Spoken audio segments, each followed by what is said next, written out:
But Nick Saban had some thoughts about Oklahoma and where they stand going into the SEC as compared to Texas. Nick.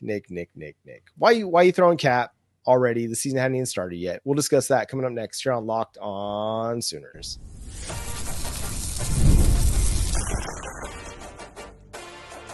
You are Locked On Sooners, your daily podcast on the Oklahoma Sooners. Part of the Locked On Podcast Network, your team every day. College football is back, and it's not too late to catch up before week 1 kicks off. SEC, ACC, Big 10, Big 12. You can get it all from Locked On's stable of college experts by subscribing to the Locked On College Football Podcast. Who has a chance to make the playoff? What teams will cause chaos in their new conferences? Everything you need to know all in one place. Be sure to follow and subscribe to the Locked On College Football Podcast, part of the Locked On Podcast Network, your team every day. So, legendary head coach Nick Saban, probably one of the best of all time, if not the best of all time, is now analyzing football games for ESPN and also in an advisory role for Alabama. So, let's just keep it 100 over here. Yeah. A former head coach for Steve Sarkisian, who was his offensive coordinator at one point in time, had this to say about both Texas and Oklahoma. He said, Texas was built like an SEC team. Sark built Texas like an SEC team. They have big people up front. They're physical.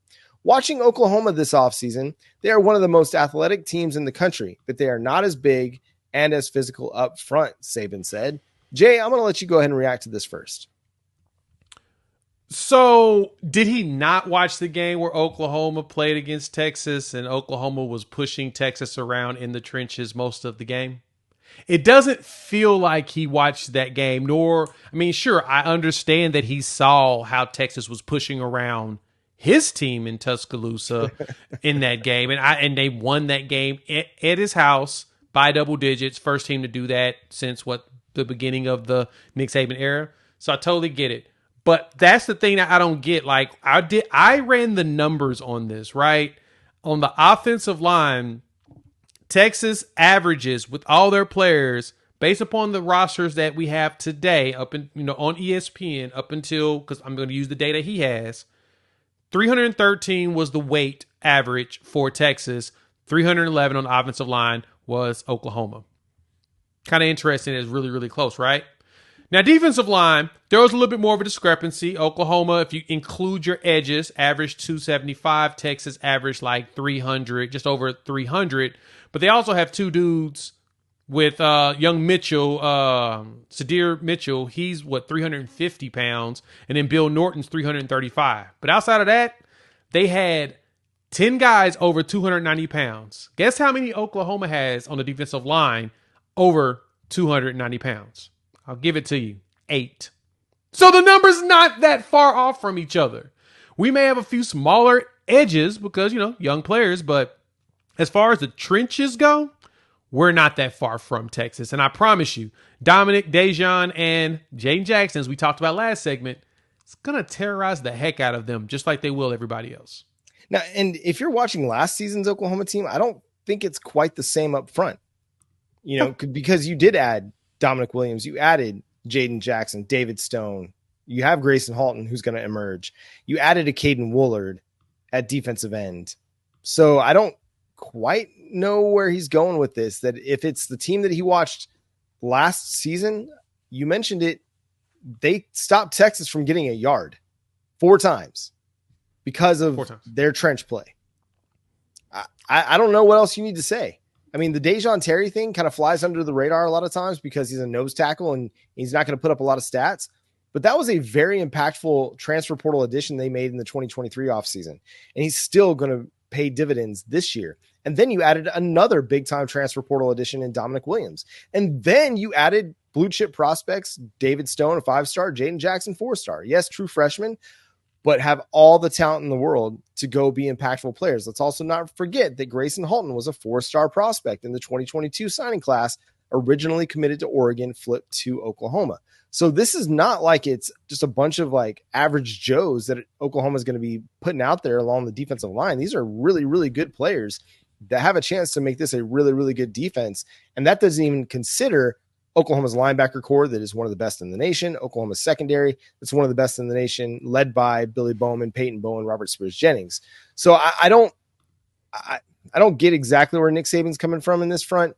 It just seems to fly on the same wavelength of Texas is ready, Oklahoma's going to struggle, and everybody's just been waiting for this moment to gas Texas up.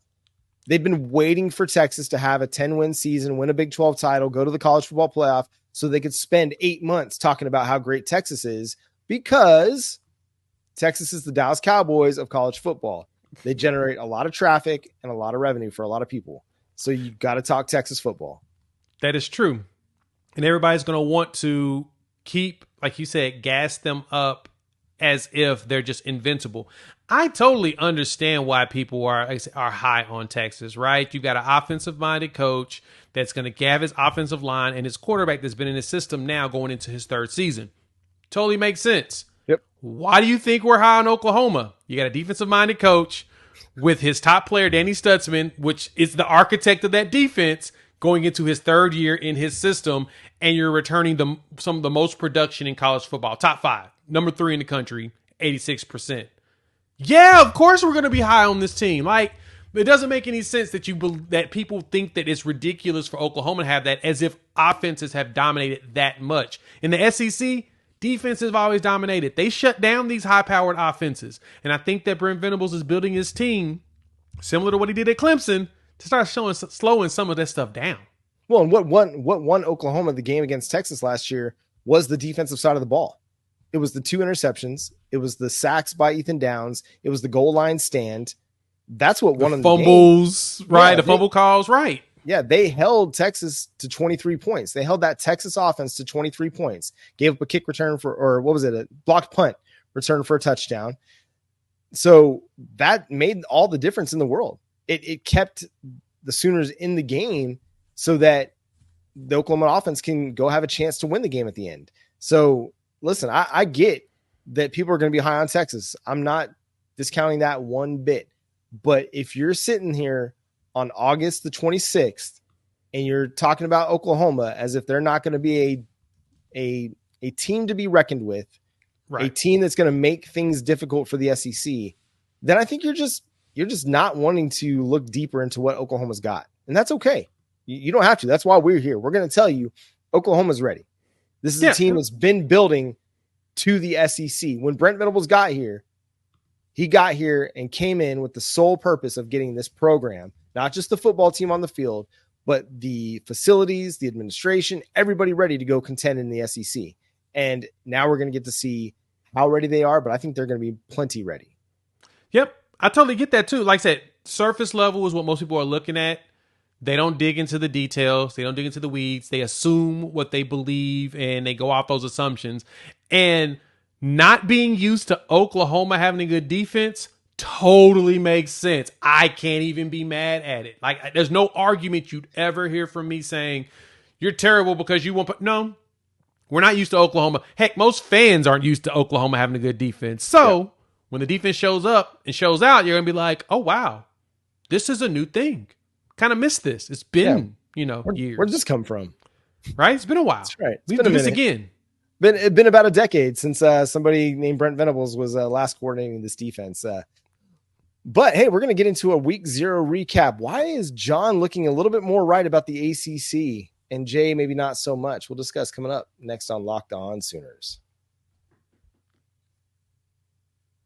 Hey, Locked On Sooner fans, I want to take a moment to give you a heads up on a brand new mobile game that I think you are going to love as much as I do.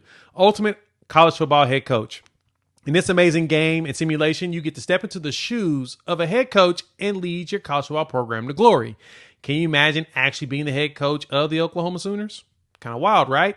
From recruiting players and hiring coaching staff to overseeing training camp and handling school scholarships.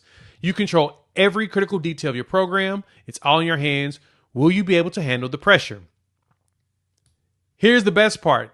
Ultimate College Football Head Coach is completely free, has no ads, and is 100% playable offline. You can play on the go as you want, when you want to. And of course, we have a special offer for Locked On Sooner fans. Use the promo code Locked On College Football, CFB, all caps, inside the game store and receive a free boost to your program. Make sure to take advantage of this perk as it will get your team off to a strong start. So to download the game, just visit ultimate-cfb.com or look it up in the App Store. Ultimate College Football Head Coach. Begin your coaching legacy today.